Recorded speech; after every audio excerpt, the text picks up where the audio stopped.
ko soynestono kay so sami foti ko hoccede Ceerno Malick Sow ari bandiraɓe kutorode. Ceerno Malick Sow jom gandal towgal, jom gandal timmungal, cellungal e fannuji certudi. So tawi yiddema woni ko ɗangal caggal leydi, mbimi Ceerno Malick Sow ina gollo ɗum, an cattiraɗo dewgal ɓiɗɗo walla ni ka commerçant aɗa yiɗi jeyguma yaara yeeso, woto am yettoyo Ceerno Malick Sow aɗa wondi e dabre kunude gorko ladde walla ni gueɗe ma fof ine catti. Mbimi yaɓɓu koyɗe ma ha ton to Ceerno Malick Sow. An bandiraɗo jiɗɗo jokkodirde Ceerno Malick Sow hono mbatta? Wat composé 78 186 02 48. Ceerno Malick Sow ko joom duwaw jaabaɗo. Jam fagile koyne musi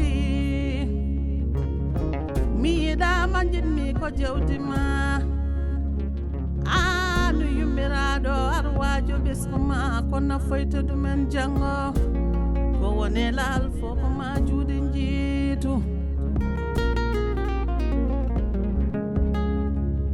jam fagili koye welani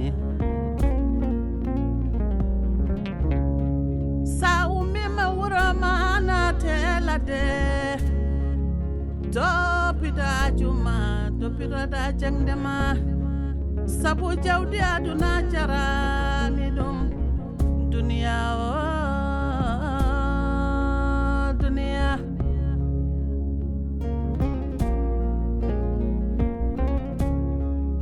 Nimso Guilli jarabi mojani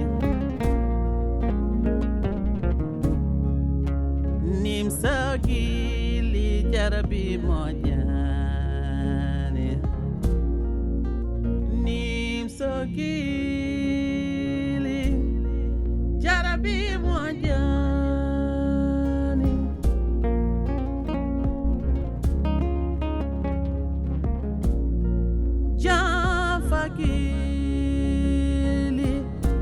Jafagili koye welani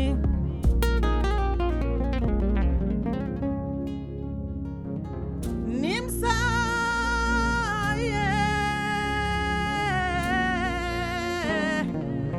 Nimso Guilli jarabi koye mojani. Allô, ça va? Ça va bien. Mon badano Alcine. Monsieur ça va. Allez, Ça va, Nénéchou, comment vas-tu? J'espère que vous vous reposez bien. Hein? Oui, ça va. Et ton côté? Ça va, oui. Alhamdulillah, yetterallah. Alhamdulillah. En fait, Ok. j'ai 4 filles. Goton, il y a une mission à Dubaï. Goton, mon mari député Mowondi. Goɗɗon noon ɓoyani ko ari mais no woodi goɗɗo faalaɗo comme ko falɗa kon min liɓa entreprise mu noon ko toon mi nawrima. Ok. Raison pour laquelle je l'ai choisi elle tan tamƴini o waɗat golle ɗen no feewi. Ok, merci beaucoup. Bon joni noon mi faala an en personne yettoɗamo golle ɗe falɗa ɗen. Ok. Elle s'appelle comment? Elle c'est Zeyna. Ah, Zeyna, ça va? Ça va, je vais bien. Bon, de toute façon, l'affaire est simple. Ouais. J'ai perdu ma femme. Ah bon? Elle se croyait que je suis infidèle. Donc, God Rissimo, je n'ai pas le choix. Et je sais que c'est la meilleure femme au monde. Mais, je ne peux récupérer de moi. Parce que je suis toujours amoureux. Et kala ko jarat rek na jaranimi te an mo jimi déjà Zeyna je pense que an on mission sa totama dum ma wadum ni no jirumani an debbo mo jidda gorko mo jidda yande fa yande sunu kala ko jidda tu vas le faire joni comme ni mbiri ni c'est juste jom galle makko ñinmi ko wadde confirmer infidélité mako parce que il n'est pas infidèle mais dum wadata dépendre koye mon et kala no fotiri wonde yo woniri non s'il faut vous allez faire des photos en ce moment debbo so yi ɗum mandu oɗo il n'est pas fidèle dans ce cas nden ko jinmi ko mami dañ ɗum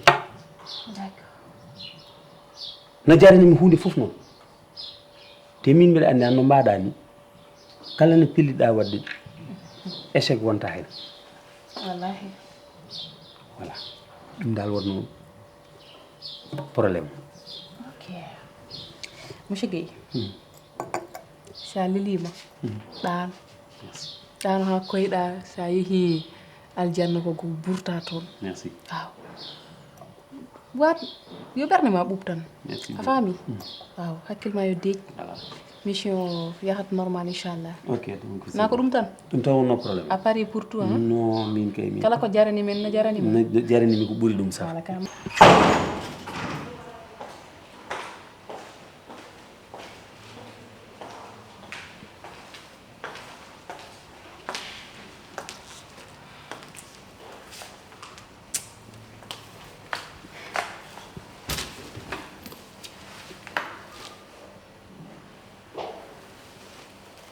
an kam ko ni tan frère an kam mbiɗa ko ni tan gurɗa nder suudu tan sal a haaldata e hay goto frère ana sikki comportement o an no mbaɗa ni a sikki ko an teyi ɗum mon frère tu as changé de no mbaɗani moƴƴani de randi ɗum Bibi gila gonɗa cukalel fewde joni min ma en meeɗa lurodirde kadi ko respect total woni hakkude men haala ko noon aɗa ara yam aɗa haala aɗa wulla aɗa luuka respect mo dokkunoɗa kam gila hanki taw hande arani o ko on respect jinmi jokka hakkude men holon respect ami e foti hokkudema respect an o fotani hokkudem respect mi fotanima hokkude respect pourquoi saabu a hokkani nene respect a hokkani nene respect jiɗami hokkuma respect pourquoi a dañay ha ɗum e jam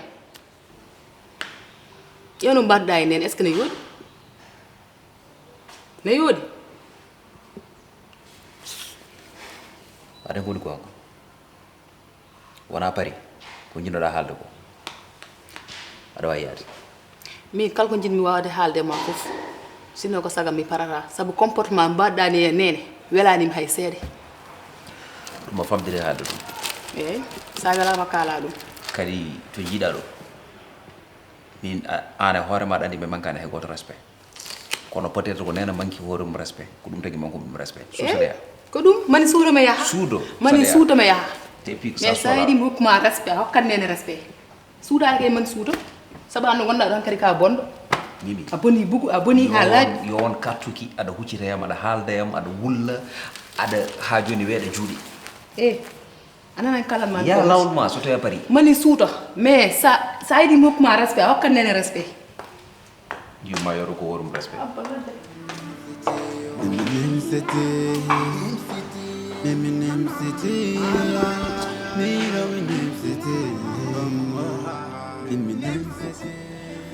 c'est vraiment gentil quand même.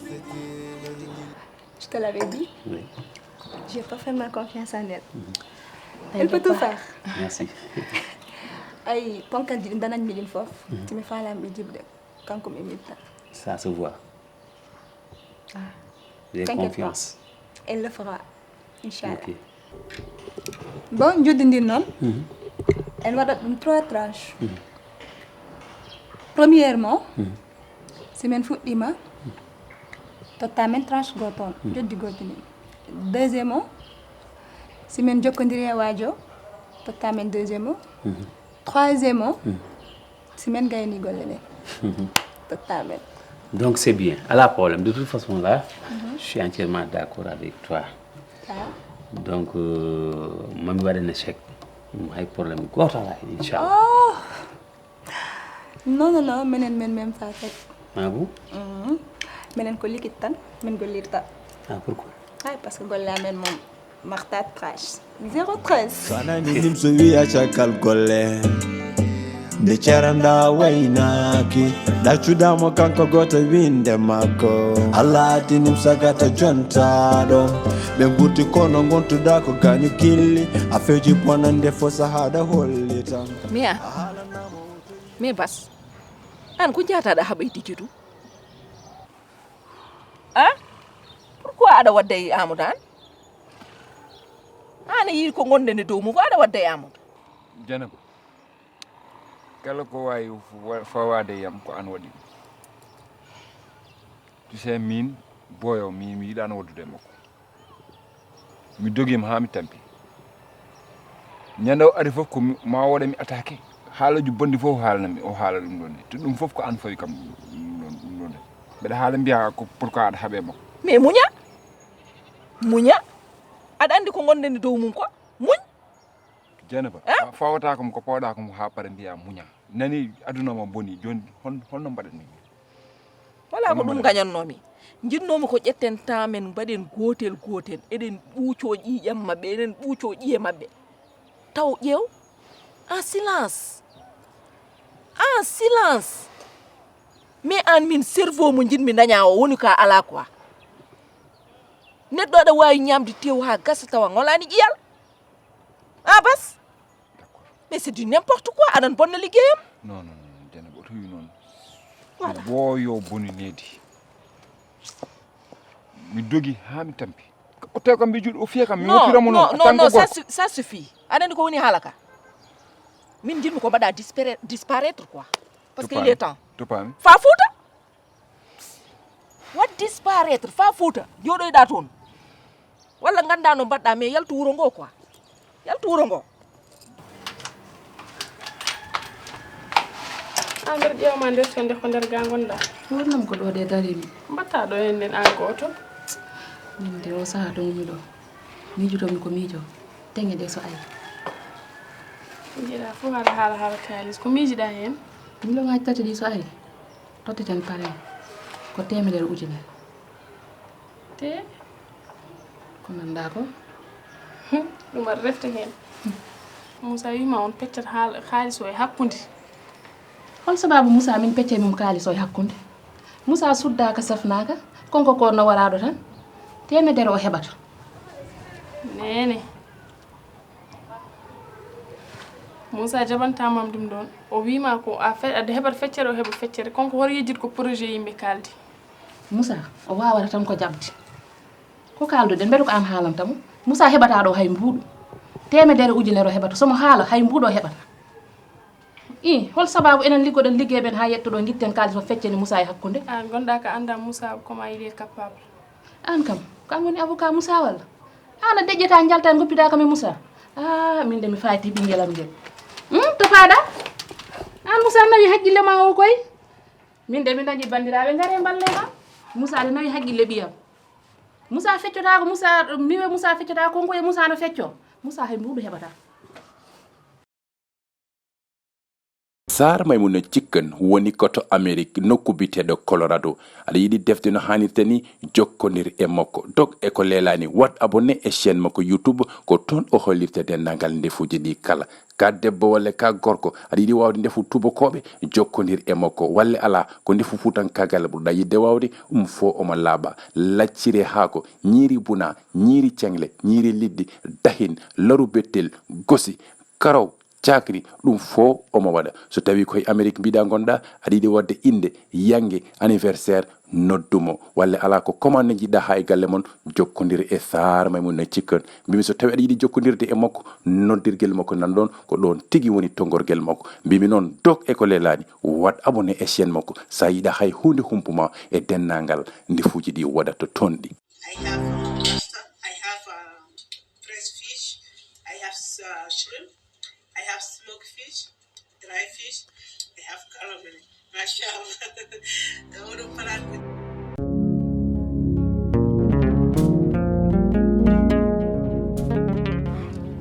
pour le moment moom yaagul Fouta wona solution to gonɗan ɗo gonanmi so wona sihilaɓe mi gariñayi ko toon mbaɗanmi ko hen jahat mbeɗe sorsorta mbeɗe doga solution woni ko heddino ko 3 millions totta kam min mi ƴeewno mbaɗirmi rassemblé bagasuujam mi ƴeewno njehirmi mais ni mi wawi yaade. Voilà ce qu'on va faire. Momi ƴettane appartement cité Aliou Sow. D'accord. Tawam toon noon à 20h. 20h. Est ce que nani kalantuma jinmi ko keɗoɗa kam attentivement kala ko kalanɗa mbaɗa ko heddi ko. Mbeɗen heɗima. Kalisa mo gatani me ha. D'accord. Tawa kam toon momi ƴettane appartement o pour 2 mois. Momi totte 3 millions ma. Ay so nden yonti jinmi ko jalta wuro ngol worno mbaɗa disparaître parce que mina bonnanta kam ha. Koye ma heddi l'essentiel ñana nodduma en fof ƴettu téléphone ma ko mbiɗa ko mom waɗ noon. Aussi tu te tais wonu ko ma ko wat hen koros sinon aɗa andimi ok.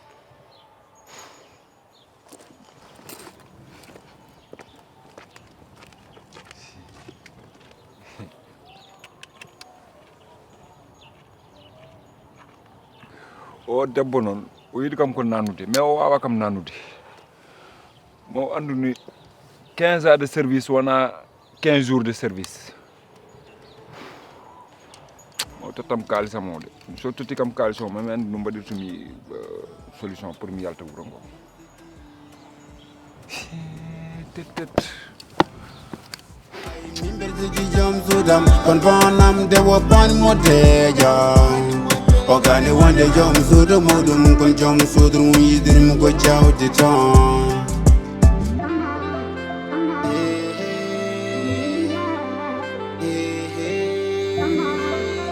nifsi Guilli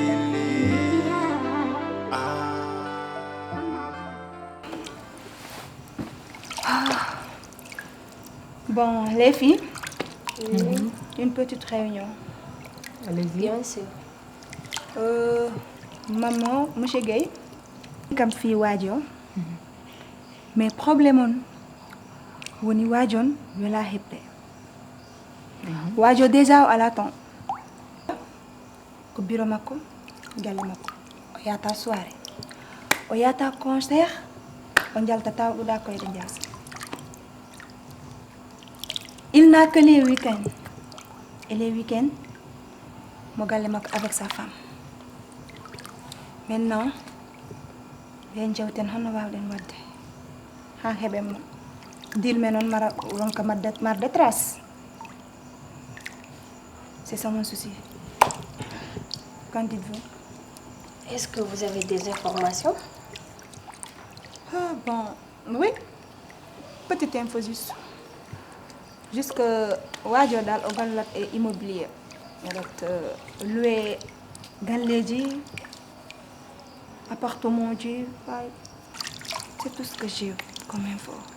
Donc, pourquoi pas aller dans son lieu de travail, vu que ligoto koy galleji, appartement, jiken tourne comme genre eden yetta chambre, wala eden coda galle, yewen ce que ça va donner? Non, je pense pas. Ah bon? C'est mon solution. Parce que est-ce que mi yadda galle makko waɗan proposer golle femme de ménage?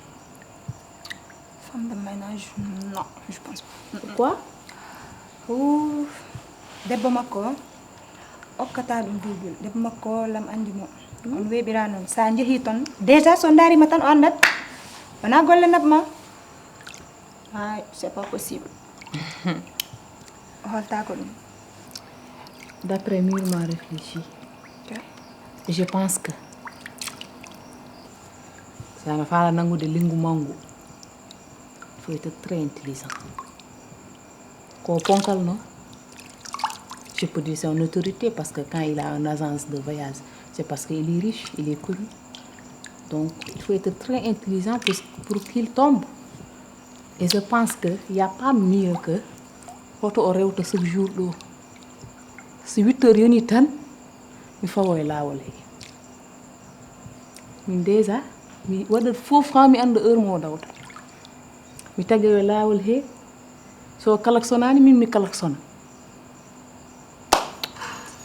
C'est mon idée en tout cas. Ah, je suis un peu d'accord avec toi.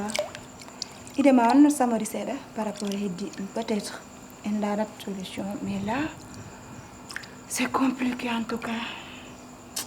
si anda ko ɗum wonta solution par ce que andi ɓuro ɗum simi andi lawol mo rewta simi yimo ara hay simi waɗat hoore am baaso mi woosa pour o wawa kam naɓorde mi waɗat pour mi daña numéro mo mais on o weɓani c'est ça le problème. a famani de boss lawol to rewta ɗo o wawa dadde. En tout cas ma trouvé une solution parce que là c'est compliqué. lawol ko yeeso. D'après ce qu'elle a expliqué, je pense que c'est bien. Hein? Il faut essayer pour voir ce que ça va donner. Puisqu'on ne peut pas intégrer chez lui. Son lieu de travail, on ne sait pas s'il a un secrétaire, une secrétaire, si on a un accès à son bureau. Je pense que là, on a une solution. Parce que là, on a une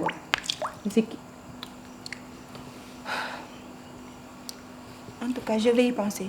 Pense-y bien. Jamfa Guilli koy welane. Oh là là. Sir. Aɗen jooɗi? Mboɗon jooɗi. Sir. Ngo yeeso ko wiyete yimɓe so ɓuydi tan paamodirata. Defu gonga. Hanki jamma eɗen ndeli aɗa saɓɓiɗo mbimin de seerim ne dañi ko muusi ɗum kono nde wonno ka debbo moƴƴo a watta dérange joom galle ma jamma ko ɗum tagi mbalduɗa e ko muusuma ko ko ɗa jooɗotonoɗa sa fini e damal suudu ma hande ha ari hay sale qu'est ce qu'il y a ko holɗum aɗa min kam sa wayini tan aduna fof bonon mi meeɗa sudde sehilam kadi somi haalan tan ken joddaki enen de leñol men ngol ne wiya kala ko meeɗa yiyede ma yiye jomaji kawlo ɗum kam ko gonga sabu ɗum so wona ɗum holno jibinirta ɓiye e reedu ma hammadi ma gadidi ma fokkita yaha ƴetta teŋe muɗum nawana hoore mum yummum ne woodi gorgilaɓe mum ne goodi fotɓe nawde ne goodi min kam mataw mi ala gueɗale galle he min cikkumi ponmi ko waɗede télé tan mi jooɗo mboɗo yeeɓe ala ma chéri jinmi ko garta hakkille ma seeɗa par ce que aɗa andi ɗum ko waɗi enen en ganda ɗum ala enen kadi en cuusa wadde ɗum ala heddi noon aduna o ɗo to tulleɗen jamano kala ko jiiɗa e nder galle ma tan nani e nder galle goɗɗo sukaɓeɓe soɓe mbaɗa ɓe mbaynotako mais guila jamano diidaka ma aɗa andi gorko kam ƴettata teŋe mum nawta jinnaɓe mum no guuri ala ɗum ɗon kam oto waɗani en annane na woodi neɗɗo de mawnirta e galle bammum e sara nene mum e bammum ko ha jangga ɗo foti yabbude koyngal muɗum hay so yahani eko keɓata e leñol meɗen ngol omo wiya ko jahanmi omo wiya ko mbaynortomami ko mboɗo ɗofta ɓe ne nawa teŋe ɓiɓɓe muɗumen walla mboɗo ɗofta ɓe ne nawa nafoore ɓiɓɓe muɗumen ɗum kam o mandi kam holko woni nafoore halpulaar enen leñol men ngol o anda nafoore kono ko kanko nawanta hoore makko nafoore makko ɗum soodani kam ko yawaare ko jinmi ko haalde ko fof ko jinmi paama ɗum ɗo ko yawaare soodani kam ha heewite ko ɓiyam ko jibinmi soodani kam ɗum sabu ɗum so wona ɗum min ɗo ceemeɗo ndarat hembe tan ha yawomi ɗo tawata ka ñalli darade a waali darade ok donc e ɗum fof e wade noon min jinmi ko garta hakkille ma ɗum muusi kam par ce que hoto muusi ko ɓiye ko sehil mane kadi te so Allah jaaɓi ɗum ko salamu aleykum tan aɗa andi dewgal kam haɗani e nawde teŋe wona donc min dal o juumi je suis entièrement d'accord avec vous mais jiɗmi tan ko jewtida e ɓinguel ma ay ɗo mbiɗami dewgal haɗani e nawde teŋe e nawde nafoore ɗo ko kalanmi e ko dukanmi ko fof ko ɗen maale ɓaade haɗani ɗon ko foti ardade ko foti ko ardade ko foti rewde hen ko rewa hen janggo e jaam soɓe jibini somi jooɗima mboɗo wadda e mabɓe teddugal min kam ko reɓe jogori andude kam moɓe teddodirta o kam holo mu hol kañum mo arani addude nafoore ɓe yum ko aduna hawni heɗumi haala ma ay an ko Allah mawninma tay goto wawa famɗindema sen tolnima ɗon ay sen tolnima ɗon maɓe gandu enen ken ñeñɓe est ce que a faami ɗum hoto yewtide ɓiye tan yaboya wona eyyi ko ni kay jinmi ay ɗe jaleɗe so mboɗo yiya ɗum kala ko jilimi dañat par ce que gorko sono dawa yo taw ne yiya ñi e joom suudu mum wona wallahi ko gonga kono alaji miijo ko miijo mawnum miijo ko miijo ay ko jalanmi oɗo ɓiɗɗo mo foore man feewi aɗa hori wawande ko heewi batte ko weeli mo so wona ɗum ɗo ko kalanmami kono foti musde yimmo foof ɗum wona ko weeɓi muñde sori ko gonga kono ande e oɗo saaha mo gonɗen sukaɓeɓe mbayatene mabɓe tan kono Allah hoddiriri ni aduna koko wayli ngolo ko jinnaɗo ardoto sukaɓe ndewa hen hande noon ko Allah ardiniɓe puntodiren mabɓe tan yewtide ɓiya nani modi mi ara mi yalta joni anani ɗum ko gonga kono ko huruma mo hefte junggam ɗo ala probléme ɗum mami réglu ɗum somi arti tan a weltoto eyi anani daña ko musma daña mo kalduɗa taw wawa famandema ko musma ko ɗum hawni